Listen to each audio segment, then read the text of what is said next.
साथियों नमस्कार।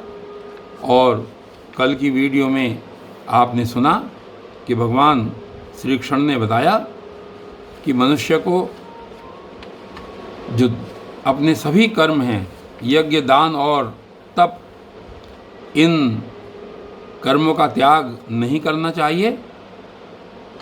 और न केवल त्याग ही नहीं करना चाहिए बल्कि इनको तो अवश्य करना चाहिए।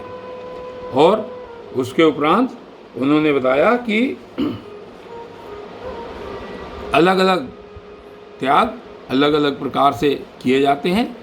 और उन्होंने तामसिक और राजसिक त्याग के बारे में बताया कि सात्विक कि तामसिक और राजसिक त्याग कौन से होते हैं। जो सभी नियत कर्मों का त्याग कर देते हैं वो त्याग तामसिक त्याग कहा जाता है। और जो मनुष्य इस कारण कर्मों का त्याग कर देता है कि इससे मेरे शरीर को कष्ट होगा और मेरी शरीर को पीड़ा होगी, इस कारण जो कर्मों का त्याग कर देते हैं वो राजसिक त्याग कहलाता है। लेकिन राजसिक त्याग भी किसी प्रकार का कोई लाभ नहीं देता, उससे भी कोई फायदा नहीं है। और अब यहाँ पर आज भगवान श्री कृष्ण सात्विक त्याग के लक्षण बता रहे हैं कि सात्विक त्याग, अगर हम कर्मों का त्याग करते हैं तो वो सात्विक त्याग कैसा होता है। कहते हैं, कार्यमित्येव यत्कर्म नियतं क्रियते अर्जुन संग त्यक्त्वा फलं चैव से त्याग है सात्विको मतः है। और ये कह रहे हैं कि हे अर्जुन, जो शास्त्र विहित कर्म करना कर्तव्य है, इस भाव से, यानी शास्त्र में मुझको कर्म करने हैं, इस भाव से, शास्त्र विहित भाव से कर्तव्य करना कर्म है, इस भाव से आसक्ति और फल का त्याग करके, आसक्ति यानी कि इसमें मुझे कोई आसक्ति नहीं है, इसमें मुझे किसी कर्मों के फल की इच्छा नहीं है, आसक्ति और फल का त्याग करके किया जाता है, तो वही सात्विक त्याग माना गया है। यानी जो कर्मों का त्याग इस प्रकार करता है कि सभी कर्म करते हुए आसक्ति रहित और फलों के त्याग को करके जो त्याग किया जाता है वो त्याग सात्विक त्याग माना गया है। और अब यहाँ पर ये बता रहे हैं कि जो अभी सात्विक त्याग के विषय में बता चुके हैं कि सात्विक त्याग कौन सा त्याग है, कि जो शास्त्र विहित कर्म करना कर्तव्य है, इस भाव से आसक्ति रहित और कर्मों के फलों को त्याग करके जो कर्मों का त्याग करता है वो व्यक्ति सात्विक त्यागी कहलाता है। और आगे सात्विक त्यागी जो व्यक्ति है उसके लक्षण कैसे होते हैं ये बताते हैं श्लोक संख्या 10 में। न द्वेष्टय कुशलम कर्म कुशलेनानुषंजते त्यागी सत्व समाविष्टो मेधावी छिन्न संशय। देखिए कि अकुशल कर्म से तो द्वेष नहीं करता और कुशल कर्म में आसक्त नहीं होता। अब अकुशल कर्म का क्या तात्पर्य है और कुशल कर्म का क्या तात्पर्य है। कुशल कर्म वह है कि जिसको वो अच्छा समझता है, जिसका उसको फल अच्छा मिलने की संभावना है। तो ऐसा जो व्यक्ति है जो कुशल कर्म में आसक्त नहीं होता। और अकुशल कर्म से द्वेष करना यानी किसी कार्य को करके नुकसान हो जाएगा, उससे भयभीत होगा, ऐसे कर्म से जो द्वेष नहीं करता है।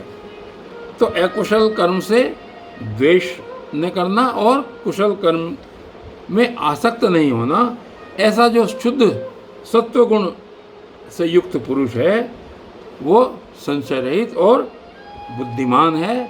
ऐसा पुरुष सच्चा त्यागी कहलाता है। ऐसा बुद्धिमान और सत्वगुण से युक्त पुरुष जो है कुशल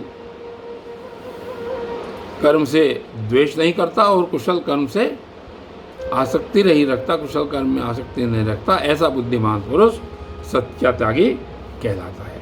और इससे आगे श्लोक संख्या 11 में फिर इसी चीज़ को आगे बता रहे हैं, कह रहे हैं, नहीं देभृता शक्यम त्यक्तुम कर्माण्यशेषतः यस्तु कर्म फल त्यागी से त्यागीत्य विधीयते।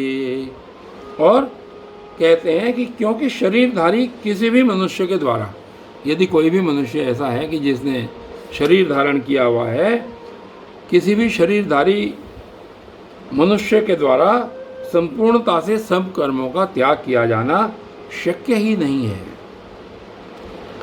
अगर कोई भी शरीरधारी व्यक्ति है, ऐसा संभव ही नहीं है कि वो संपूर्ण कर्मों का त्याग कर दे, क्योंकि इससे पूर्व भी आपने सुना था कि खाना पीना, चलना, सोना, सूंघना, ये सभी कर्म हैं।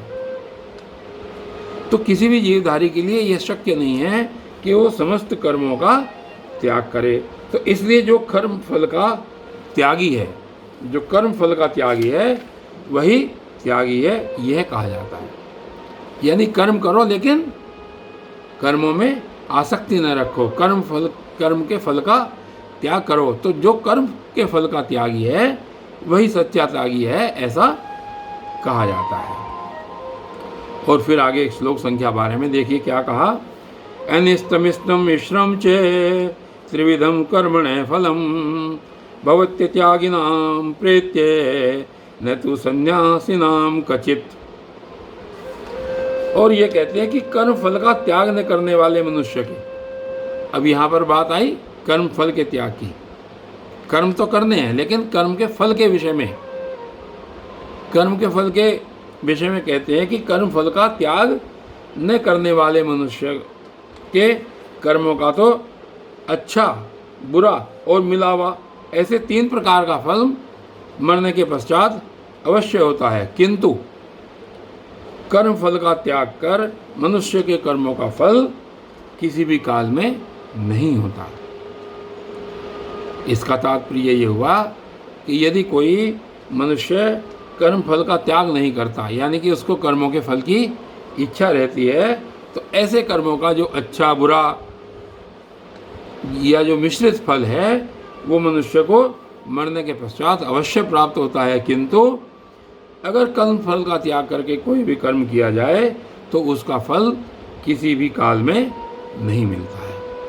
ऐसा यहाँ पर आज भगवान श्री कृष्ण ने सात्विक कर्म के फल के त्याग के विषय में और इस विषय में बताया कि